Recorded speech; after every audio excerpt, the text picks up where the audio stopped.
உள்ள தேவன் எங்கள் நடுவில் பெரியவராய் இருப்பதற்காக ஸ்தோத்திரம். அல்லேலூயா. நேசிக்கிற நல்ல பிதாவே, இந்த ஆசீர்வதிக்கப்பட்ட அற்புதமான இந்த கால வேளைக்காக ஜெபிக்கிறோம். ஆண்டுடைய கிருபையினாலும் இரக்கத்தினாலும் ஆண்டவரே, இந்த அற்புதமான நாளிலே சோத்திரம் சோத்திரம் சோத்திரம். கர்த்தரை மகிமைப்படுத்த, கர்த்தரை ஆராதிக்க நீர் எங்களை கொண்டு வந்ததற்காக ஸ்தோத்திரம். இந்த காலை ஜெபத்தை ஆசீர்வதியும். காலைதோறும் உங்கள் கிருபை புதிதாக இருக்கிறது என்கிற வேதவசனத்தின்படி காலமே தேவனை ஆராதிக்கிற ஒவ்வொரு பிள்ளைகளையும் கர்த்தர் அபரீதமாய் ஆசீர்வதிப்பீராக. விசேஷமாக நீங்கள் அறிய வேண்டும் ஒருவர் என்கிற இந்த ப்ரோக்ராமை யாரெல்லாம் கேட்கிறார்களோ, ஆண்டவரை கலந்து கொள்கிறார்களோ, அவர்களெல்லாம் கர்த்தர் அளவில்லாத நன்மையினால் ஸ்தோத்திர ஆசீர்வதித்து கனப்படுத்தி உயர்த்தும்படி உங்கள் அன்பு கரங்கள் ஒப்படைச்சு ஜெபிக்கிறோம். பெரிய காரியங்களை செய்யும் ஆசீர்வதி. இயேசுவின் நாமத்தில் வேண்டிக் கொள்கிறோம் ஜெபங்களும் பிதாவே. ஆமேன் ஆமேன் ஆமேன். ஸ்தோத்திரம். பாடல் ஆராதனை வீல் அவர்கள் நடத்துவார்கள். Praise God.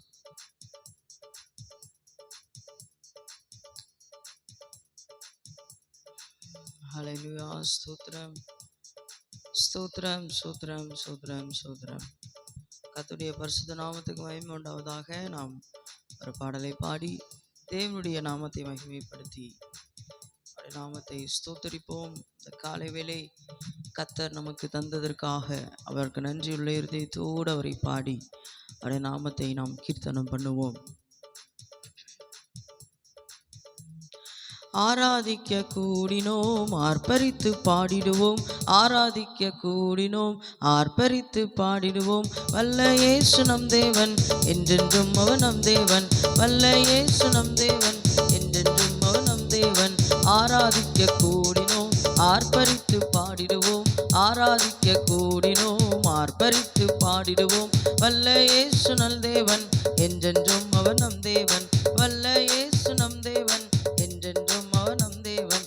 தேவ வாசஸ்தலம் என்றும் இன்பமானதே, மகிமை தேவன் கிறிஸ்து இயேசு பிரசன்னம் இங்கே. தேவ வாசஸ்தலம் என்றும் இன்பமானதே, மகிமை தேவன் கிறிஸ்து இயேசு பிரசன்னம் இங்கே. மகிமை மகிமையே என் மனம் பாடுதே, மகிமை மகிமையே என் மனம் பாடுதே. மக்கள் மத்தியில் இன்னும் மகிழ்ச்சி பொங்குதே, மக்கள் மத்தியில் இன்னும் மகிழ்ச்சி பொங்குதே. ஆராதிக்க கூடினோம், ஆர்ப்பரித்து பாடிடுவோம். ஆராதிக்க கூடினோம், ஆர்ப்பரித்து பாடிடுவோம். வல்ல இயேசு நல் தேவன், என்றென்றும் அவர் நம் தேவன். வல்ல இயேசு நல் தேவன், என்றென்றும் அவர் நம் தேவன். ஆராதிக்க கூடினோம், ஆர்ப்பரித்து பாடிடுவோம். ஆராதிக்க கூடினோம், ஆர்ப்பரித்து பாடிடுவோம். வல்ல இயேசு நல் தேவன், என்றென்றும் அவர் நம் தேவன். வல்ல இயேசு நல் தேவன், என்றென்றும் அவர் நம் தேவன். சீயோன் பலனே, வெற்றி சிகரமே, சேனைகளின் கர்த்தர் இயேசு கிரியை செய்கிறார். சீயோன் பலனே, வெற்றி சிகரமே, சேனைகளின் கர்த்தர் இயேசு கிரியை செய்கிறார். ஜீவன் பலனும் நல்லாசீர்வாதமே, ஜீவன் பலனும் நல்லாசீர்வாதமே. நித்திய ஜீவன் இன்றும் என்னில் ஓங்கி நிற்குதே, நித்திய ஜீவன் இன்றும் என்னில் ஓங்கி நிற்குதே. ஆராதிக்க கூடினோம், ஆர்ப்பரித்து பாடிடுவோம். ஆராதிக்க கூடினோம், ஆர்ப்பரித்து பாடிடுவோம். வல்ல இயேசு நல் தேவன், என்றென்றும் அவர் நம் தேவன். வல்ல இயேசு நல் தேவன், என்றென்றும். ஆராதிக்க கூடினோம், ஆர்ப்பரித்து பாடிடுவோம். ஆராதிக்க கூடினோம், ஆர்ப்பரித்து. ஓ வல்ல இயேசு நல் தேவன், என்றென்றும் அவர் நம் தேவன். வல்ல இயேசு நல் தேவன், என்றென்றும் அவர் நம் தேவன். கர்த்தர் சமூகம் என் வாழ்வின் மேன்மையே, கர்த்தர் இயேசு ராஜன் என்றும் உயர்ந்து நிற்கிறார். கர்த்தர் சமூகம் என் வாழ்வின் மேன்மையே, கர்த்தர் இயேசு ராஜன் என்றும் உயர்ந்து நிற்கிறார். அல்லேலூயா என் ஆவி பாடுவே, அல்லேலூயா என் ஆவி பாடுதே. ஆராதனை அழகு என்னை கவர்ந்து கொண்டதே, ஆராதனை அழகு என்னை கவர்ந்து கொண்டதே.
ஹalleluya ஆராதிக்க கூடி வர செய்தாரே அந்த நல்ல தேவனுக்கு நன்றி உள்ள இருதயத்தோடு ஆண்டவரே உடைய கிருபை பெரியதப்பா. ஆண்டவரே நீர் எங்கள் மேல் வைத்த தயவு பெரியதா. ஆண்டவரே நீர் எங்கள் மேல் வைத்த இரக்கம் பெரியதே. ஹalleluya ஹalleluya ஹalleluya ஹalleluya ஹalleluya தேவனே நன்றியோடு துதிக்கிறோம், ஸ்தோத்தரிக்கிறோம். ஆண்டவரே உடைய நாமம் மாத்திரம் மகிமைப்படட்டும். பரிசுத்தரே உடைய நாமம் மாத்திரம் மகிமைப்படட்டும். ஆண்டவரே ஏசப்பா நாங்கள் ஆராதனை அங்கீகரித்ததுக்காக ஸ்தோத்திரம். இதுக்கப்புறம் வார்த்தைகளுக்கு ஆசீர்வாதமாக்கி தாரோம். வார்த்தைகள் நீங்களோடு இடைப்படும். இயேசு கிறிஸ்துவின் நாமத்தில் பிதாவே, ஆமென்.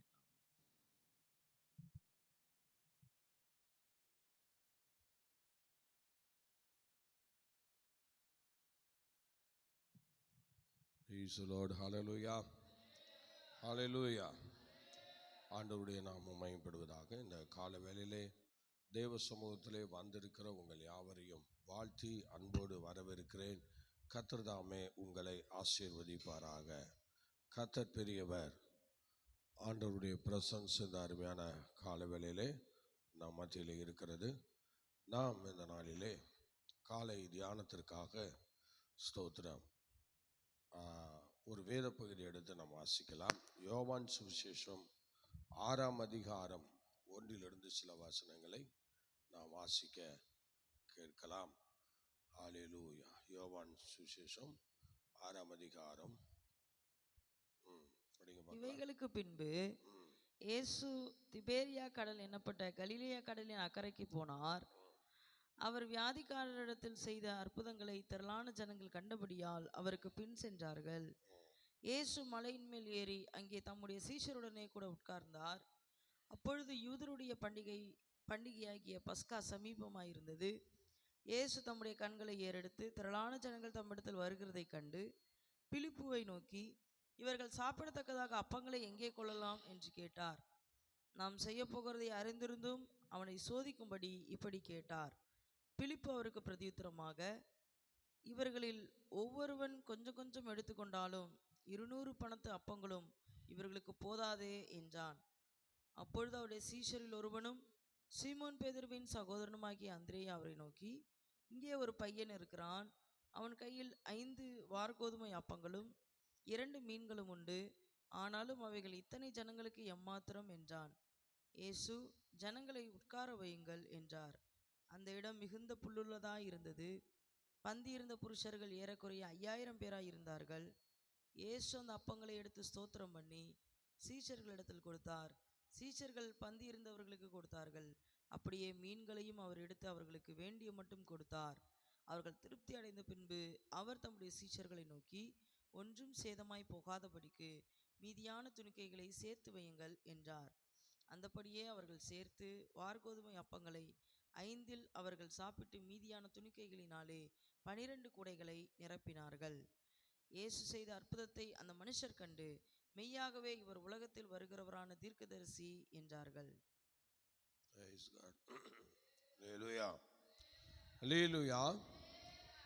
ஆண்டுடைய நாமம் மகிமைப்படுவதாக. இதில் எவ்வளோ அருமையாக சொல்லுகிறார். ஸ்தோத்திரம். இங்கே ஒரு அற்புதத்தை நாம் காண்கிறோம். இயேசு தமது சீசர்களோடு மலையின் மேலே ஏறி அங்கே அவர் அங்கே உட்காருகிறார். உட்கார்ந்து அங்கே என்ன செய்கிறார் பாருங்கள். உட்கார்ந்து ஒரு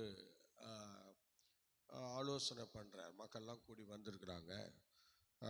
ஸ்தோத்திரம். அவங்களுக்கு ஏதாவது ஒரு காரியம் பண்ணணும் சொல்லி பசியோடு அனுப்பக்கூடாதுல்ல.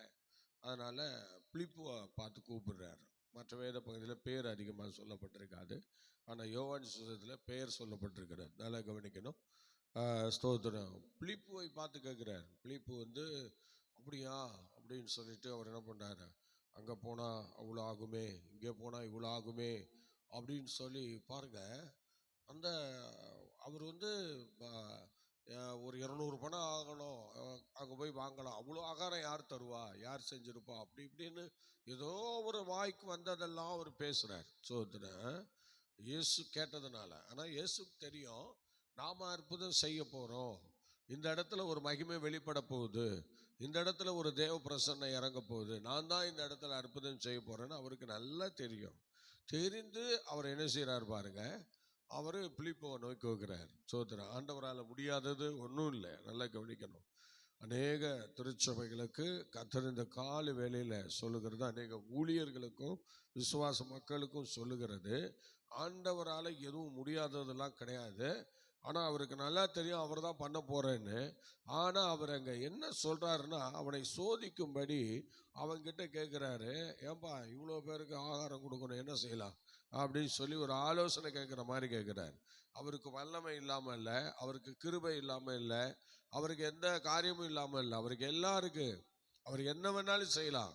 ஆனால் எல்லாம் இருந்தும் பிலிப்பு அந்த இடத்துல கேட்குறாரு பாருங்க, அவன்கிட்ட என்ன இருக்கு, அவனை பரிசோதனை பண்ணணும். தேவன் அநேக நேரங்களில் நம்ம திருச்சபைகளில் நமக்கு நிறைய பொறுப்புகளை எல்லாம் கொடுப்பாரு. பார்த்தீங்களா, நிறைய பொறுப்புகளை கொடுப்பாரு. சோதரன், அநேக தேவ பிள்ளைகளுக்கு அநேக பொறுப்புகளை கொடுத்து, நீ இந்த வேலையை செய்ய, நீ இந்த காரியத்தை பாரு, இந்த ஊழியத்தை பண்ணு, நீ இதை போய் முடிச்சுட்டு வா, இப்படியெல்லாம் ஒரு சில பொறுப்புகளை கர்த்தர் கொடுக்குறார். ஏன் அவரால் முடியாதது இல்லை, அவர் சொல்ல ஆகும், அவர் கட்டளையிட நிற்கும் என்று பைபிள் சொல்லுகிறது. ஆனாலும் கர்த்தர் பாருங்க, அந்த இடத்துல உன்னை கொண்டு தான் செய்யணும், உன்னை கொண்டு தான் எல்லாம் பண்ணணும்னு சொல்லி அவர் உன் மேல ஒரு பாரத்தை வைக்கிறாரு. நீ அந்த பாரத்தை சுமந்து கொண்டு போகும்போது ஆண்டவர் அந்த இடத்துல சந்தோஷப்படுகிறாரு. நீ பாரத்தை சுமந்து கொண்டு போறேன்னு நாம நினைக்கிறோம், ஆனா கர்த்தரே உன் பின்னாடி தான் வர்றாரு. ஒரு அலையிலே சொல்லுவோமா, ஆவியானவரே உன்னை பின்னாடி தான் வராரு. ஏன்னா என்னைக்கு நீ அவருடைய பாரத்தை சுமக்க ஆரம்பிச்சியோ, என்னைக்கு நீ அவருடைய வேலையை செய்ய ஆரம்பிச்சியோ, என்னைக்கு கர்த்தருடைய காரியங்களை தலையிட ஆரம்பிச்சியோ, அன்னையிலிருந்து ஆண்டவர் உன் பக்கம் வந்துட்டாரு. அவர் தான் உன் பக்கம் வராரு, அவர் தான் உன்னை நடத்திக்கிட்டு வராரு. நீ சில நேரங்களில் நடக்க முடியாத இடத்துல எல்லாம் உன்னை அவர் தான் நடத்தி செல்லுகிறார். நீ சில நேரங்களில் சோதர ஓட முடியாத இடத்துல எல்லாம் உன்னை ஓடுவதற்கு ஊக்குவிக்கிறவங்க தான் அவர் தான். ஏன்னா அவர் சொல்றாரு, உலகத்தின் முடிவு சகல நாட்களும் நான் உன் கூட தான் வருவேன் என்று சொல்லி பாருங்க, நம்ம கூடயே வந்துகிட்டு இருக்கிறார். அலையிலேயே சொல்லுவோமா, கர்த்தர் ஒரு வேலையை கொடுத்துட்டாருன்னா யாரையும் தனியா விட மாட்டாரு. பார்த்துங்க, கர்த்தருடைய பிள்ளையே, ஒரு பொறுப்பை உன் வாழ்க்கையில முதல் முறையா உன் பொறுப்பை உனக்கு கொடுக்குறாருன்னு வச்சுங்களேன், அந்த பொறுப்பை ஸ்தோத்திரம் அப்படியே அவாய்ட் பண்ண மாட்டாரு. இப்ப மோசேயை பாருங்க, மோசேயை சொல்றாரு, மோசே நீ ஒரு காரியத்தை பண்ண, நீ ஜனங்களை என்ன பண்ணு, எகிப்துல இருந்து நீ கொண்டு போ, கானானுக்கு கொண்டு போன்னு சொல்லிட்டு அவர் ஓரம் ஒதுங்கி நின்றாரா? இல்லை. ஓரம் ஒதுங்கி நின்றாரா? இல்லை. ஸ்தோத்திரம், பாருங்க, கூட துணைக்கு ஆரோனை அனுப்புறாரு. ஸ்தோத்திரம், அவரோடு கூட ஆவியானவர் கூட வராரு பாருங்க. ஸ்தோத்திரம், எப்படி வராரு பாருங்க. ஆமாம், மோசே அப்படியே தனியாக விடாம, மோசே நீ போ என்று சொல்லிட்டு அப்படியே ஒரு ஓரம் ஒதுங்கி இல்லை, அந்த பொறுப்பை கொடுத்துட்டு அவர் ஓடி போல, அவர் கூடவே வருகிறார். ஹல்லேலூயா. மேகத்தூணாக இறங்கி வருகிறார். ஒரு அலையிலே சொல்லுவோமா, பகல்ல மேக ஸ்தம்பமாக அங்கே இறங்கி வருகிறார், இரவில அக்கினி ஸ்தம்பமாக அங்கே இறங்கி வருகிறார். ஒரு வேலையை கொடுத்துட்டு ஓரம் ஒதுங்கி நிற்கிற தேவன் அல்ல. ஒரு அலையிலே சொல்லுவோமா, உனக்கு ஒரு பொறுப்பை கொடுத்துட்டு அவர் ஓரம் ஒதுங்கி நிற்கிறவர் அல்ல. உனக்கு எந்த பொறுப்பை அவர் கொடுத்தாரோ அந்த பொறுப்பை கண்காணிக்கிற வண்ணமாக, அந்த பொறுப்பில் நீ ஒரு நாள் இடரக்கூடாது என்று சொல்லி, அந்த பொறுப்பிலே நீ விழுந்து போக கூடாது என்று சொல்லி, அந்த பொறுப்பிலே நீ சிக்குண்டு சோதிக்கப்படக்கூடாது என்று சொல்லி அவரே உன்னோடு கூட பயணம் செய்கிறார். அல்லேலூயா சொல்லுவோமா. ஆம், கர்த்தருடைய பிள்ளையை எல்லா ஊழியக்காரர்களையும் எடுத்துக்குவோம், எல்லா தேவ பிள்ளைகளையும் எடுத்துக்குவோம், நம்முடைய எல்லா முற்பிதாக்களையும் எடுத்துக்குவோம், வேதத்தில் எடுத்துக்குவோம். யார் யாருக்கெல்லாம் கர்த்தர் பொறுப்பு கொடுத்தாரோ அவங்களுக்கெல்லாம் பொறுப்பு கொடுத்து அந்த பொறுப்பை அவர் என்ன செய்தார், அழகா கையாண்டார். அழகா கையாண்டு அவர்களோடு கூட பயணம் செய்தார். அவர்களோடு கூட பயணம் செய்தார். யாரையும் தனியாக விடலை. சோதரன், இயேசுவை இந்த உலகத்துக்கு கொடுத்த பிதா கூட என்ன செய்தார் பாருங்க. இயேசு சொல்லும்போது சொல்றாரு, என் பிதா என்னை ஒருபோதும் தனியா இருக்க விடலை. இதாங்க உண்மை. கர்த்தர் நமக்கு ஒரு பொறுப்பை கொடுப்பாரானால் அந்த பொறுப்பை அப்படியே கொடுத்துட்டு கண்டுக்காம விட மாட்டாருங்க. நீ என்ன பண்ற, ஏது பண்ற, எங்க போற, என்ன பண்ற, என்னெல்லாம் பண்ற என்று சொல்லி உன்னை கண்காணிக்கிறவராக இருக்கிறார். ஆம், கர்த்தருடைய பிள்ளைங்க, நான் நேற்று தினத்தில் கூட உங்களுக்கு ஒரு உதாரணத்தை சொன்னேன். பைபாஸ் ரோட்டில் போயிட்டு இருக்கும்போது திடீர்னு ஒரு போர்டு வந்தது. மேலே பார்த்தா, நீங்கள் கண்காணிக்கப்படுகிறீர்கள், உங்கள் வேகம் கண்காணிக்கப்படுகிறது. நீங்கள் எவ்வளோ வேகத்தில் போறீங்கிறத இங்கே கண்காணிக்கப்படுகிறதுன்னு சொல்லி அந்த ரோட்டில் போட்டிருக்கான். ரோட்டை போட்டு அப்படியே விடலை பார்த்தீங்களா? அப்படியே என்ன செய்கிறான்? கண்காணிக்கிறதற்கு சில வேலைகளையும் பண்ணிடுறான். நல்லா யோசிச்சு பாருங்க. கர்த்தர் ரூட்டை போட்டு கொடுத்தவ அவர் சும்மா இருக்க மாட்டார். அவரும் நம்மோடு கூட வருவார். இல்லையே சொல்லுங்களேன். அவரும் நம்மோடு கூட வருவாருங்க. சோதரன் சில பேர் இடங்க ஏங்க இந்த இடம் எங்கெங்க இருக்கு, இப்படி போய் அப்படி போயும்பா. ஆனால் கூட எவனும் வரமாட்டான். ஸ்தோத்திரம். பார்த்தீங்களா? கூட நம்மளும் அழைச்சிட்டு போக மாட்டோம். ஆனால் கர்த்தர் அப்படி இல்லை. என்னைக்கு உனக்கு ஒரு கையை காமிச்சு அதோ என்று சொல்லுகிறாரோ ஸ்தோத்திரம் கூட அவர் பயணம் செய்வார். ஹல்லேலூயா. ஸ்தோத்திரம். நேற்று நம்ம தியானித்தது போல இயேசுவின் பாடு மரணங்களை நம்ம 3வது வார்த்தையை தியானித்தோம். அந்த 3வது வார்த்தை முன்னாள் தியானித்தோம் பார்த்தீங்களா? அதில் கூட ஆண்டவர் ஸ்தோத்திரம் இயேசு கிறிஸ்து சிலுவை மரணத்தில் 3வது வார்த்தை பேசுகிறார். அதோ உன் தாய், அதோ உன் மகன் என்று. பார்த்தீங்களா? இந்த 2 பேரையும் இணைச்சி விட்டுட்டு அவர் ஒருங்கில்ல. உயிர் தெழுந்த இயேசுவின் வல்லமை அவங்க கூட பயணம் செய்தது. ஹல்லேலூயா. சத்தமா சொல்லுங்க பார்க்கலாம். அது மாதிரி இந்த இடத்துல இப்போ அந்திரேயாவை பார்த்து சொல்கிறாரு, சோதரன் ஏன்பா இவங்களுக்கெல்லாம் ஆகாரம் கொடுக்கணும், என்ன செய்யலாம் அப்படின்னு சொல்லி ஒரு ஸ்தோத்திரம் ஆலோசனை சொல்கிறாரு பாருங்க. ஹல்லேலூயா. ஒரு ஆலோசனை அவன்கிட்ட கேட்குறாரு சோதரன். ஹல்லேலூயா. அவன் உடனே என்ன பண்ணுறான்? அப்படியா பிலிப்பு ஸ்தோத்திரம் என்ன செய்கிறான்? மறுமொழியாக 200 அப்படின்னா 200 பணம் ஸ்தோத்திரம் அந்த மாதிரி ஸ்தோத்திரம் அப்போ வாங்கினாலும் அவங்களுக்கு என்ன செய்யாது? போதாதே. ஸ்தோத்திரம். அவருடைய சீசரும் ஒருவரும், அப்போ சீசரின் ஒருவராகிய சீமோன் பேதுரு என்ன செய்கிறான்? அவன் சீமோன் பேதுருவின் சகோதரான அந்திரேயா திடீர்னு எழும்பி வரான் பாருங்க. சகோதரன் படிங்க பார்க்கலாம். 9வது வசனமா படிங்க பார்க்கலாம். அப்பொழுது அவருடைய சீஷரில் ஒருவனும் சீமோன் பேதுருவின் சகோதரனுமாகிய அந்திரேயா அவரை நோக்கி இங்கே ஒரு பையன் இருக்கிறான். இங்க ஒரு பையன் இருக்கிறாங்க. பாத்தீங்களா? இயேசுவே ஒரு பையன் இருக்கிறான். சோத்திரம். அந்திரேயாவுக்கு 12 சீசர் இருந்திருக்கிறாங்க. அந்த ரகசியம் யாருக்கும் தெரியல பாருங்க. சோத்திரம். அல்லேலூயா. 12 பேரும் புத்திசாலிகளா இருப்பாங்கலாம் சொல்ல முடியாதுங்க. ஒரு சபைக்கு வருகிற எல்லாரும் புத்திசாலியாக இருப்பாங்கலாம் சொல்ல முடியாது. ஏதோ ஒரு சிலரை தான் கர்த்தர் எழுப்புறாரு. என்ன பண்ணுறது? சோத்திரம். பார்த்தீங்களா?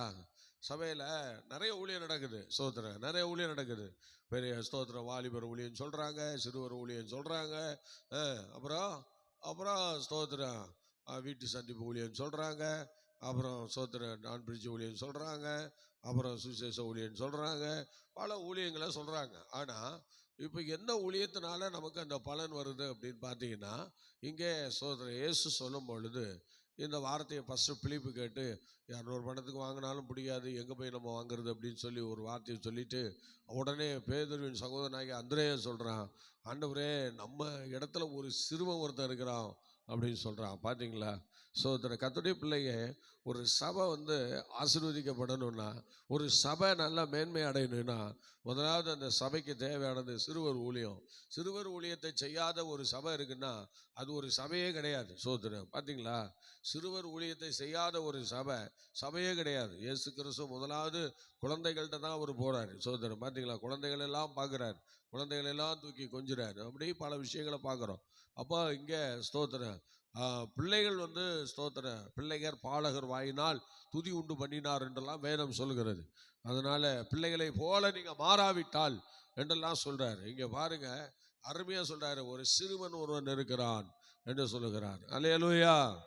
ஆனால் இன்னைக்கு அந்த சிறுவன் என்கிற அந்த வார்த்தைக்கே சபைகள்ல இன்னைக்கு இடமே கிடையாது. சில சபைகள்ல சண்டே ஸ்கூல் ஊழியமே கிடையாது. அதெல்லாம் என்ன சபைன்னே தெரியல. அவனெல்லாம் பிழப்புக்காக நடத்துறாங்களா என்னன்னு தெரியல. வயிற்று பிழப்புக்காக நடத்துகிறவங்களையும் இப்போ சபை நடத்த ஆரம்பிச்சுட்டாங்க. அதனால தான் எந்த ஊழியமும் கிடையாது, எந்த ஒரு ஊழியமும் கிடையாது. ஞாயிற்றுக்கிழமை அன்னைக்கு கதவை திறக்கணும், ஒரு 10 ஜனங்கள் கூடுவாங்க, அப்படியே கூடி ஒரு நல்ல பிரசங்கம் பண்ணி ஒரு காணிக்கை எடுத்துட்டு போயிடணும். அதுக்கப்புறம் பார்த்தீங்கன்னா பூட்டிட்டு அடுத்த வாரம் தான் திறக்கணும். இந்த மாதிரி பிஸ்னஸ் பண்ணுறவங்களும் இருக்கிறாங்க. ஆனால் பிஸ்னஸ் பண்ணுறவங்க ஊழியத்துக்கு வர வேண்டிய தேவையில்லை. அழகாக ஒரு மல்லிகை கடையை வச்சுட்டு உட்காந்துடலாம். பார்த்தீங்களா? இவ்வளோ இடம் எடுத்து நீங்கள் ஒரு கரண்ட் பில் கட்டி ஒரு வாடகைலாம் கொடுக்கறத விட ஒரு அழகா ஒரு கடையை வாடகைக்கு எடுத்து அழகா போய் என்ன செய்யலாம், ஒரு வியாபாரம் பண்ணினா நல்ல வசூல் கிடைக்கும். சோதர வியாபாரம் வர வர உனக்கு பண ஆசை பெருகும். அதனால அதை நீ டெவலப் பண்ணலாம். ஆனால் சபையில் இருந்துட்டு ஒரு ஊழியம் பண்ணாமல் ஒரு காரியம் பண்ணாமல் இருக்கிறோன்னா அது உண்மையான சபை கிடையாது. அது தேவனால் அங்கீகரிக்கப்பட்டதும் கிடையாது. தேவனும் அங்கே இருக்க மாட்டார். சோதரன் பாருங்க எவ்வளோ அருமையாக சொல்கிறா பாருங்க. இந்த அந்திரையா சொல்கிறான், ஒரு சிறுவன் ஒருத்தன் இருக்கிறான் என்று சொல்லுங்க. அந்த வசனத்தை படிக்கல, எவ்வளோ அருமையாக இருக்கு பாருங்க. சோதரன் இன்னைக்கு சிறுவர் ஊழியம்னா இன்னைக்கு நிறைய இடங்கள்ல அற்பமா எண்ணப்படுகிறது. கர்த்தர் ஒரு ஊழியத்தை சிறுவர் ஊழியத்தின் மூலமாக தான் ஆசீர்வதிக்க விரும்புகிறார். அதனால தான் சோதரன் அவர் சொல்றாரு பேதுருட்ட, என் ஆடுகளை மேய்ப்பாயாக, என் ஆட்டுக்குட்டிகளை மேய்ப்பாயாக. அல்லேலூயா. படிங்க. இங்கே ஒரு பையன் இருக்கிறான். இங்க ஒரு பையன் இருக்கிறான். அவன் கையில் 5 வார்கோதுமை அப்பங்களும். அவன் கிட்ட என்ன இருக்கு? 5 வார்கோதுமை அப்பங்களும். கவனிக்கணும். சிறுவங்கிட்ட ஒண்ணும் இல்லைன்னு நினைக்காதீங்க. சிறுவங்கிட்ட இருக்கு. சிறுவங்கிட்ட இருக்கிறதுனால தான் ஆண்டவர் சிறுவர் ஊழியத்தை வச்சிருக்கிறாரு சபையில. சோதரன் சிறுவர் ஊழியம் நான் கட்டாயம் பண்ணணும். ஒவ்வொரு தேவ பிள்ளையும் நல்லா படிக்க தெரிஞ்சவங்களும் ஒவ்வொரு தேவனுடைய பிள்ளைகளும் என்ன செய்யணும், சிறுவர் ஊழியம் பண்ணணும். சோதரன் எல்லா சபைகளில் சும்மா தண்டமா வந்துட்டு தண்டமா போறது ஒன்றுத்துக்கு லாய்க்கு இல்லை. சோதரன் ஆமாம் உபதேசம் கட்டு 4 குறைய சொல்லி போட்டு 4 குறைய அள்ளி போட்டு இருக்கிறவனை கெடுத்து போட்டு போகிற ஆளுங்க தான் இன்னைக்கு சபைகளில் இருக்க தவிர சபைக்கு கட்டணும், வர ஜனங்களுக்கு ஆசீர்வாதம் உண்டாகணும், வர ஜனங்கள் எப்படியாவது போஷிக்கப்படணும், வர ஜனங்கள் திருப்தி ஆகணுங்கிற அந்த எண்ணமே கிடையாது. ஆனால் அந்திரையாவுக்கு நல்ல எண்ணம் ஆண்டவர் கொடுத்துருந்தாரு பாருங்க. சூப்பர் எண்ணம் கொடுத்துருந்தாரு. என்னது? ஆண்டவரே நம்ம கிட்ட ஒரு சிறுவன் இருக்கிறான். நம்ம நடத்துகிற சபையே ஒரு சின்ன சபை தான், 12 பேர் தான் இருக்கிறோம். ஆனாலும் ஸ்தோத்திரம் இன்னைக்கு நம்ம நடத்துற கூட்டத்தில் ஒரு சிறுவன் ஒருத்தன் வந்திருக்கிறான். ஆண்டவரே என்ன சொல்லுகிறான் பாருங்க. உடனே ஸ்தோத்திரம் அவருக்கு ரொம்ப சந்தோஷம். ஒரு சிறுவன் இருக்கிறான். அவன் கையில் 5 வார்கோதுமை அப்பங்களும். கையில 5 வார்கோதுமை அப்பங்களும் 2 மீன்களும் உண்டு. ஆனாலும் அவைகள் இத்தனை ஜனங்களுக்கு எப்படி போதும் அப்படின்னு கேக்குறான். சோதனை பாத்தீங்களா? இந்த 5 அப்பமும் 2 மீனும் இந்த ஜனங்களுக்கு எப்படி போதும்? எப்படி போதும்? பத்தாது இல்ல. என்னாண்டவரே பண்றது அப்படின்னு சொல்லி சிறுவர் ஊழியம் மாத்திரம் செஞ்சா போதுமா? நமக்கு இன்கம் வேண்டாமா?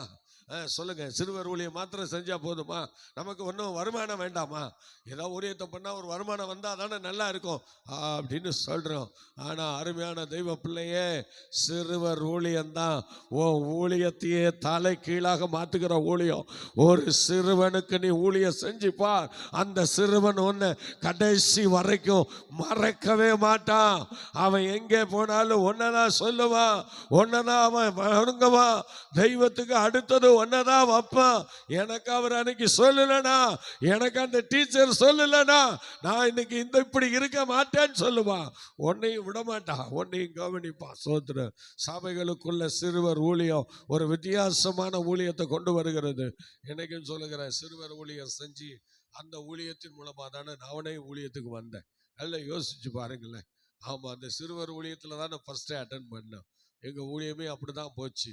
சிறுவர் ஊழியத்தில் அட்டன் பண்ணவும், அப்புறம் விபிஎஸ்ல அட்டன் பண்ணவும், அபிஷேக கூட்டங்கள்லாம் நானே பொறுப்பெடுத்து நடத்தவும், அதுக்கப்புறம் கொஞ்சம் கொஞ்சமாக வளர்ச்சி வந்து சிறுவர் ஊழியத்தின் மூலமாக தான் இந்த ஊழியத்தையே நாங்கள் செய்ய ஆரம்பித்தோம். 33 வருஷத்துக்கு முன்னாடி ஜெயங்கொண்டம் வந்து நான் செய்த முதல் ஊழியம் சிறுவர் ஊழியம் தான். அப்போ இன்கம்மை தேடி போயிருந்தா எனக்கு இன்கம் கிடைச்சிருக்குமா? இன்கம்மை தேடி போகணுன்னா பிச்சை தான் எடுக்கணும், வேற ஒன்றும் பண்ண முடியாது. சோதரன் நீ ஆண்டவர் சொல்லுகிறபடி பிள்ளைகளை தேடி போனா அதில் நீ பிச்சை எடுக்க வேண்டிய அவசியமே இல்லை. நீ செய்கிறது சிறுவர் ஊழியமாக இருந்தாலும் படி அளக்கிறவர் ஒருத்தர் இருக்கிறார். அவர் நிச்சயமாக உனக்கு அளப்பார், அவர் நிச்சயமாக உனக்கு கொடுத்திருப்பார். அதனால எனக்கு அந்த நாட்களில் சிறுவர் ஊழியத்தை நான் செய்தேனே தவிர ஒவ்வொரு வில்லேஜஸாக போய் சிறுவர் ஊழியத்தை பண்ணோம். ஆனால் ஆண்டவர் எனக்கு கூலி கொடுத்துக்கதான் செய்தார். நான் ஒன்றும் பட்டினியா இல்லையே. இன்னைக்கும் சொல்கிறேன், சில ஊழியர்லாம் சொல்லுவாங்க, என் ஆண்டவர் பட்டி போட்டாருன்னு, ஆண்டவருக்கா உபாசம் இருந்தேன், ஆண்டவருக்கா நான் அப்படிலாம் இருந்தேன்னு.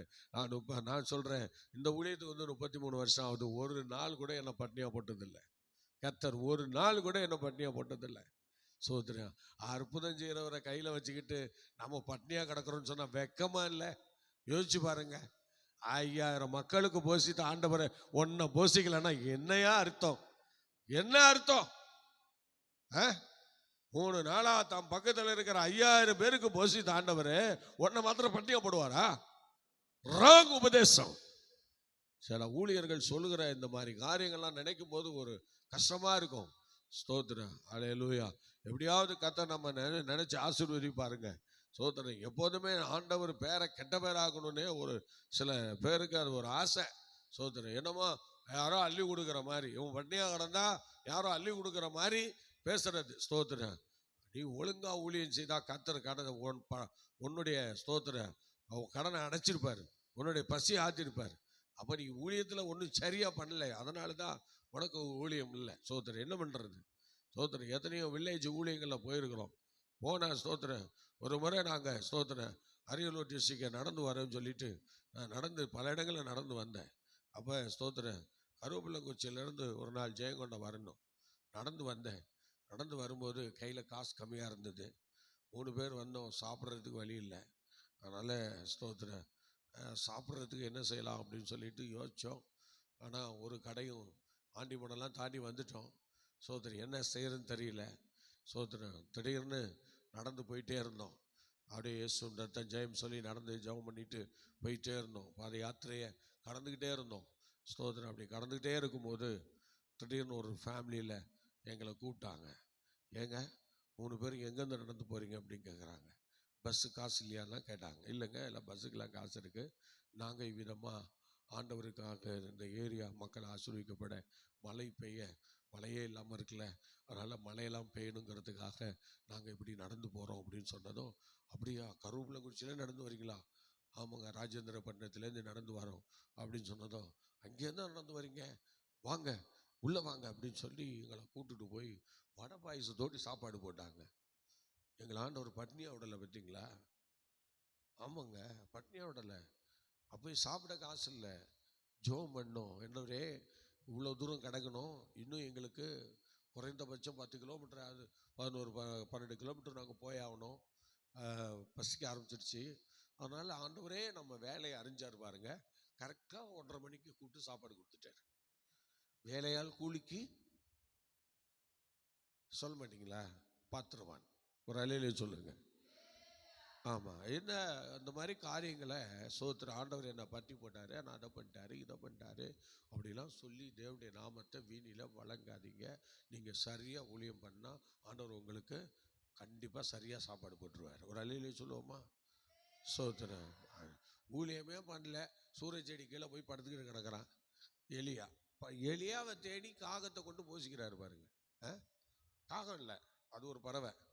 பைபிளில் வந்து காகம்னு சொல்லியிருக்கு, ஆனால் அது வந்து காகம் இல்லை. காகம் வந்து அவ்வளோ பெரிய வெயிட்டை தூக்க முடியாது. காகம் வந்து சின்னது. ஆனால் எலியாவுக்கு தூக்கிட்டு போனது கறி, இறைச்சி, அடுத்தது அப்பம், அப்புறம் அது ஒரு வேற ஒரு பறவை. அந்த பறவை தான் இதில் காகம்னு போட்டிருக்கிறாங்க. ஆனால் ஸ்தோத்திர எபிரேய பாஷையில் அது காகம் சொல்லப்படவில்லை, வேற ஒரு பறவை பேரை சொல்லியிருக்கிறாங்க. அந்த பறவையை கொண்டு, அந்த பறவை பெரிய பறவை, கழுகை போன்ற ஒரு பறவை, அந்த மாதிரி பறவை தான் அது. அது போய் என்ன பண்ணுது? சோத்திர கருப்பு கலரில் இருக்கும் அந்த பறவை. அந்த பறவை போய் அழகாக என்ன செய்யணும், அந்த கொடுக்குது. எலியாக்கிட்ட போய் படுத்து கிடக்கிறவனுக்கு போய் சாப்பாடு கொடுக்குது. எலியாவை பட்டினி போட்டுக்கொள்ளணும் தேவசித்தம் இல்லை. சோத்திரம். போதுங்கர்த்தாவே எடுத்துக்கொள்ளுன்னு சொல்கிறார். அதனால் அந்த சூழ்நிலையில் அவர் இப்போ ஏற்கனவே பல பிரச்சனை, பல போராட்டம். இப்போ வந்து அவர் மயங்கிட்டார். அது என்ன சொல்கிறாங்கன்னா, அந்த சூர செடி வந்து சாதாரண செடி அல்ல. அந்த சூரிய செடி எங்கேயாவது தான் இருக்குமா. அதை வந்து என்ன செய்வாங்களாம், சூரிய செடியை வளர்ந்ததுன்னா அதை வந்து கொளுத்திடுவாங்களாம். அதை வெட்டி போட்டு கொளுத்திடுவாங்களாம். ஏன்னா அது கிட்ட வெட்டி போட்டு கூட கொளுத்த முடியாது, அப்படியே அந்த மரத்தை கொளுத்திடுவாங்களாம். ஏன்னா அந்த மரத்துக்கிட்ட போனாவே எல்லாரும் மயங்கி வந்துடுவாங்களாம். அந்த மயக்கத்தன்மை அந்த மரத்தில் இருக்குமா. எதில்? சூரிய செடியில். அந்த செடியில் இருக்குமா. அதனால செடியை வந்து எங்கே பார்த்தாலும் ஏதோ இது பண்ணி குப்பையை போட்டு கொளுத்தி விட்டுருவாங்க அப்படின்னு சொல்கிறாங்க. இஸ்ரேலில் பல இடங்களில் வந்து இந்த சூரச்செடி இருக்குது. ஆனால் அந்த சூரச்செடி வந்து அதனுடைய சூழ்நிலை என்ன அப்படின்னா, அது கிட்ட யார் போனாலும் மயங்கி விழுந்துருவாங்களாம். அது மாதிரி எலியா வந்து அப்படி தான் மயங்கி விழுந்தாருன்னு சொல்கிறாங்க. சோத்திரம். எலியா வந்து விழுந்தது அந்த சூரச்செடி கீழே வந்து அவர் மயங்கி விழுந்துட்டாரு என்று சொல்கிறாங்க. அல்லேலூயா. ஆமாம், சூரச்செடி கீழே வந்து அவர் மயங்கி விழுந்துட்டாரு. அப்படி மயக்கத்தில் இருக்கும்போது தான் ஆண்டவர் வந்து தட்டி எழுப்புறாரு. தூதனை கொண்டு தட்டி எழுப்பி ஸ்தோத்திரம் சொல்கிறாரு. இப்போ என்னால் எழும்ப முடியல, போதும் கர்த்தாவே என் ஜீவனை எடுத்துக்க என்றெல்லாம் புலம்புறது அந்த மயக்கத்தில் தான் அவர் புலம்புனார். அவரால் முடியலை. அதுக்கப்புறம் தான் ஆண்டவர் ஸ்தோத்திரம் அவரை அவருடைய பலனால தேவன் அவரை எழுப்பி விட்டு ஆகாரம் கொடுத்து அப்புறம் அந்த இடத்த விட்டு வெளியே கொண்டு வரார்.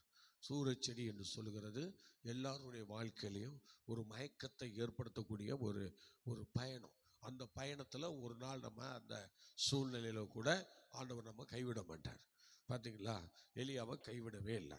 ஆண்டவர் எவ்வளோ அருமையாக எலியாவை உடனே இப்போ ஒரு ஆகாரத்தை கொடுப்போன்னு சொல்லி உடனே ஆகாரத்தை கொடுத்து இறைச்சி துண்டு தண்ணியெல்லாம் கொடுத்து எழுப்பி விட்றாரு பாருங்க. அவனும் அந்த ஆகாரத்தை சாப்பிட்டுட்டு அவன் பிரயாணத்தை ஸ்டார்ட் பண்ணுறான். ஆகவே கர்த்தருடைய பிள்ளைகளே, சும்மா பண்ணி போட்டுக்கொள்றாரு, அப்படி பண்ணுறாரு இப்படி பண்ணுறாருன்னு என்ன செய்யக்கூடாது, நம்ம ஆண்டவர் மேலே பழி சுமத்தக்கூடாது. சோதரன் நல்லா யோசிச்சு பாருங்க. இஸ்ரவேல் ஜனங்களை பற்றி போட்டு கொண்டாரா? எகிப்தை விட்டு வெளியே கொண்டு வந்து என்ன செஞ்சாரு? தூதர்களுடைய மன்னாவை கொடுத்தாரு. சொல்லுங்க, என்ன பண்ணா?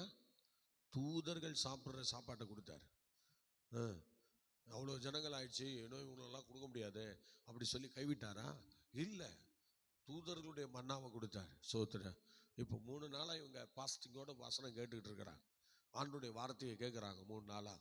இப்போ ஆண்டவருடைய மனசே என்ன செய்யுது? கஷ்டமாக தான் இருக்குது. சீசர் தான் சொல்கிறாங்க, 3 நாளாக நம்மகிட்ட இருக்கிறாங்க, இவங்களுக்கு ஏதாவது செஞ்சு அனுப்பலாம்ல, கொடுக்கலாம்ல அப்படின்னு சொல்கிறாரு. ஆமாம், அதுக்கு சில சீசர் சொல்கிறாங்க, இவ்வளோ இதுக்கு எங்கே போகிறது அப்படின்னு. ஆனால் இங்கே ஆண்டவர் கேட்கும்போது பிலிப்புகிட்ட கேட்குறாரு. இங்கே யோவான் சுவிசேஷத்தில் பெயர் குறிப்பிடப்பட்டிருக்கிறார் பார்த்தீங்களா? பிலிப்புகிட்ட கேட்குறாரு. பிலிப்பு இப்படி சொல்கிறான். இப்படி பேசிகிட்டு இருக்கும்போது பேதுருவின் சகோதரன் அந்திரேயா சொல்கிறான், இல்லை இங்கே நம்மகிட்ட ஒரு சிறுவன் இருக்கிறான் என்று சொல்கிறார். அல்லேலூயா சொல்லுவோமா? கர்த்தருடைய பிள்ளையே, நீ நடத்துகிற சிறுவன் ஊழியம் நல்லா கவனிங்க. அந்த சிறுவர் ஊழியம் தான் இயேசுவை முழுசாக என்ன செய்ய போகுது? கனம் பண்ண போகுது. 5 விளையாது 50 விளையாதும்பாங்க. திடீர்னு வந்த ஒரு நபரை பார்க்கலும் சிறு வயது முதல் ஒருத்தன் வளர்றான்னா அவனுக்குள்ள அந்த வேர் கொண்டவனாய் காணப்படுவான். பார்த்தீங்களா? அவன் வேறு உள்ளவளாய் காணப்படுவான். அதனால் கடைசி வரைக்கும் ஆண்டவர் மேலே ஒரு அன்பு இருக்கும். இப்பயும் இந்த ஊழியம் ஆசீர்வதிக்கப்பட்டது. சோத்திரம். ஆரம்ப காலத்தில் நான் சில ஊழியங்களுக்கு சென்று ஆண்டவருடைய ஆசீர்வாதத்தை பெற்றுக்கொண்டேன். அதனால தான் இப்போ இந்த சபை இருக்கிறத தெரிஞ்சு நாங்கள் வந்தேன்னு சொல்கிறேன். பார்த்தீங்களா? இன்றைக்கி இந்த சபை செழிக்கிறதுக்கெல்லாம் வேற ஒரு இடத்துல ஆசீர்வதிக்கப்பட்டு கைவிடப்பட்ட நிலைமையில் இருந்தவங்க தான் நம்ம இன்றைக்கி திடீர்னு ஒருத்தங்க உள்ளே கொண்டு வந்து கதை நம்ம ஆசீர்வதிக்கிறது. அது மாதிரி சிறுவனும் ஒரு நாள் நமக்கு திருச்சபைக்கு ஆசீர்வாதமாக மாறுவான். ஒரு நாள் நம்ம சபைக்கு ஆசீர்வாதமாக இருப்பான். நம்முடைய குடும்பங்களுக்கு ஆசீர்வாதமாக இருப்பான். அவனுக்கே அவன் ஆசீர்வாதமாக மாறிடுவான். அதனால் சிறுவர் ஊழியம் என்று சொல்லுகிறது எல்லா சபையிலையும் இருக்கணும். எல்லா சபையிலையும் இருக்கணும். VBS எல்லா சபையிலையும் நடத்தணும். கர்த்தருடைய பிள்ளைகள், இந்த கடைசி நாட்களில் இந்த ஊழியங்களை நாம் சிறப்பாய் செய்யும்போது பரிசுத்த ஆவியானவர் நிச்சயமாக நம்ம கூட வருவார். எவ்வளோ அருமையாக சொல்கிறார் பாருங்க. அப்போ உடனே அவன் சொல்கிறான், 5 ஸ்தோத்திர அப்பங்களும் 2 மீன்களும் அங்கே இருக்கிறது, அதை வச்சு என்ன பண்ண முடியும்? கம்மியாக தானே இருக்குது அப்படின்னு சொல்கிறான். அதுக்கு அவர் சொல்கிறார் பாருங்க, ஆண்டவர் சொல்கிறார் பாருங்க, படிங்க. கர்த்தர் என்ன சொல்கிறார் பாருங்க, படிங்க. இயேசு ஜனங்களை உட்கார வையுங்கள் என்றார். வையுங்கள் என்றார். பார்த்தீங்களா? ஜனங்களை அன்னைக்கு பந்தி இருக்க வச்சதே ஒரு சிறுவன் தாங்க. பார்த்தீங்களா? ஜனங்களை பந்தி இருக்க வச்சதே ஒரு சிறுவன். சோத்திரம். 50 பேராக எல்லாரையும் உட்கார வைக்கிறாங்க. 50 பேராக உட்கார வைக்கிறாங்க. இருக்கிறது 5 அப்பம் 2 மீன் தான். சோத்திரம். கையில் எடுக்கிறாரு பாருங்க, 5 அப்பத்தை 2 மீனையும் கையில் எடுக்கிறார். சோத்திரம். படிங்க. அந்த இடம் மிகுந்த புல்லுள்ளதாய் இருந்தது. பந்தி இருந்த புருஷர்கள் ஏறக்குறைய 5000 பேராய் இருந்தார்கள். பாருங்கள், ஏறக்குறைய எவ்வளவு பேர் இருந்தாங்க? 5000 பேராய் இருந்தார்கள். இயேசு அந்த அப்பங்களை எடுத்து ஸ்தோத்திரம் பண்ணி சீஷர்களிடத்தில் கொடுத்தார். சீஷர்கள் பந்தி இருந்தவர்களுக்கு கொடுத்தார்கள். அப்படியே மீன்களையும் அவர் எடுத்து அவர்களுக்கு வேண்டிய மட்டும் கொடுத்தார். அவர்கள் திருப்தி அடைந்த பின்பு அவர் தம்முடைய சீஷர்களை நோக்கி, ஒன்றும் சேதமாய் போகாதபடிக்கு பாருங்கள், அந்த அப்பத்தை ஜெபம் பண்ணி கொடுக்கிறார். அல்லேலூயா. ஸ்தோத்திரம். பார்த்தீங்களா? ஜெபம் பண்ணி கொடுக்கிறார். நம்ம ஸ்தோத்திரம், எந்த ஒரு விஷயத்தை ஆவிக்குரிய கோணம்ல எடுத்துக்கிட்டாலும் ஜெபம் பண்ணாமல் எதையுமே தலையிடக்கூடாது. நல்லா தெரிஞ்சுங்க, ஜெபம் பண்ணி தான் எல்லாத்தையும் நம்ம துவங்கணும். பரிசுத்த ஆவியானவருடைய மகிமை நமக்கு வெளிப்படணும்னா நம்ம ஜெபம் பண்ணி தான் ஒரு காரியத்தை செய்யணும். ஜெபிக்காத ஆத்துமாவே, ஜெபத்துக்கு முன்னுரிமை கொடுக்காத ஆத்துமாவே, நீ மிகவும் சோரம் போனாய் என்று தான் சொல்ல முடியும். ஸ்தோத்திரம். பார்த்தீங்களா, இப்போ அந்த 5 அப்பங்களை கொண்டு வந்து போதகர்கிட்ட கொடுக்குறாங்க. ஒரு விஷயத்தை கர்த்தர் செய்யணும்னா அங்கே ஆண்டவர் அதை கையில் வாங்கி ப்ரேயர் பண்ணணும், ஜெபம் பண்ணணும். ஒரு தேவனுடைய சபையில் இருக்கிற ஒவ்வொரு கர்த்தருடைய பிள்ளைகளும் தேவ ஊழியரால் ஜெபம் பண்ணப்பட்ட பிறகுதான் எதையுமே நம்ம என்ன செய்யணும், கையாளணும். ஆகவே இங்கே சீசர்கள் 5 அப்பத்தை வச்சு 2 மீனை வச்சு ஒன்றும் பண்ண முடியல. பார்த்தீங்களா, இது முடியாதுன்னு சொல்கிறாங்க. எல்லாருக்கும் இதை பெற்று கொடுக்க முடியாதுன்னு சொல்கிறாங்க. இதுக்கு தான் ஆண்டவர் ஒரு ஜெபத்தை வச்சிருக்கிறார், ஒரு போதகரை வச்சிருக்கிறார். அந்த 5 அப்பம் 2 மீனை அவங்க ஆசீர்வதிச்சு, அந்த மீனை ஆசீர்வதிச்சு, அந்த அப்பத்தை ஆசீர்வதிச்சு ஆண்டவர் என்ன செய்கிறாரு, அவங்க அதன் மூலமாக அவங்கள ஆசீர்வதிக்கப்பட்டு போதகர் ஜெபத்தின் மூலமாக இப்போ அது பழுகி பெருகதான் ஒரு போதகரை கர்த்தர் வச்சிருக்கிறார். நீ ஆசீர்வதிக்கப்படதான் ஒரு போதகரை கர்த்தர் வச்சிருக்கிறார். அவன் நம்முடைய குடும்பம் செழிப்பாக இருக்கனா நம்முடைய போதகரை ஆண்டவர் வச்சிருக்கிறார்.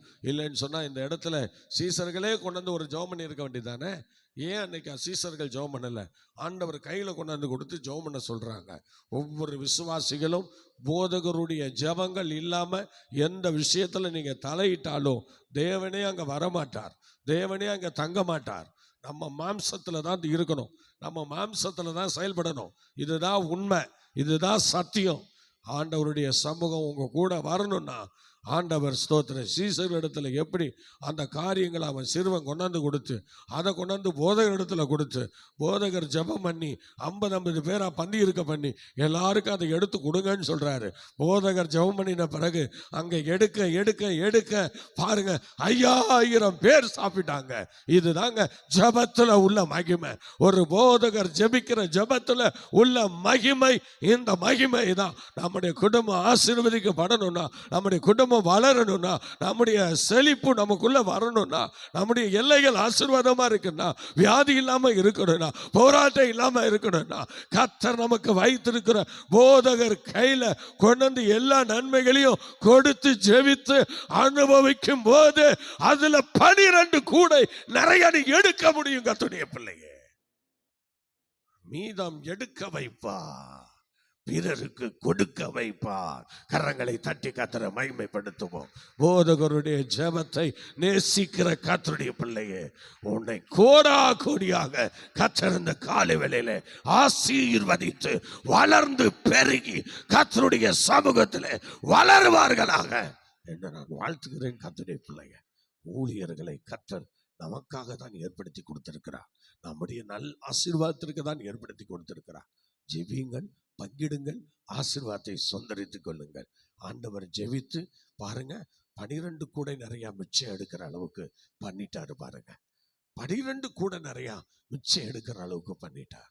உன் குடும்பத்தில் இருக்கிற எல்லா இன்னல்களையும் மாற்றி, எல்லா இடையூறுகளையும் மாற்றி மீதம் ஆசீர்வாதங்களை எடுப்பார். மீதம் ஆசீர்வாதங்களை நீ எடுப்ப. அந்த அளவுக்கு கர்த்தர் உன்னை மேன்மைப்படுத்துவார். அந்த அளவுக்கு மதிக்காம சபையில் உள்ளவர்கள் நீங்கள் நடப்பீர்கள் என்றால் உங்க பிள்ளைகளுக்கு பிரச்சனையை சேர்த்து வைக்கிறீர்கள். அதனால் உங்க பிள்ளைகள் தரித்திரத்தில் தான் வாழ்வார்கள். நீங்கள் ஐஸ்வர்யவான்களாக மாற முடியாது, கிருபையில பெருக முடியாது, நன்மையில பெருக முடியாது. தேவன் பல திட்டங்களை காலங்களில ஆண்டவரை மதிக்காததுனால, ஊழியக்காரரை மதிக்காதனால, வேத வசனத்தை மதிக்காதனால, ஆண்டவருடைய வேதத்தை மதிக்காதனால தேவனும் அங்க தேவ சமூகத்தில் அர்ப்பணிக்கலாமா? எல்லா கரங்களை உயர்த்துக்கும் பார்க்கலாம். எல்லாரும் கரங்களை உயர்த்துங்க. தகப்பனே, என்னுடைய அறியாமையை எனக்கு மன்னித்து ஆண்டவரே, நான் எனக்காக நீர் கொடுத்த போதகரை வைத்துதான் எல்லாம் செய்ய வேண்டும் என்று இந்த கால வேளையிலே அந்த சிறுவனுடைய ஆண்டவரே ஆசீர்வாதத்தை நினைச்சு ஆண்டவரே அவனை எடுத்து ஆசீர்வதிச்சு ஆண்டவரை எல்லாருக்கும் நினைச்சு பார்க்கிறோம்ப்பா.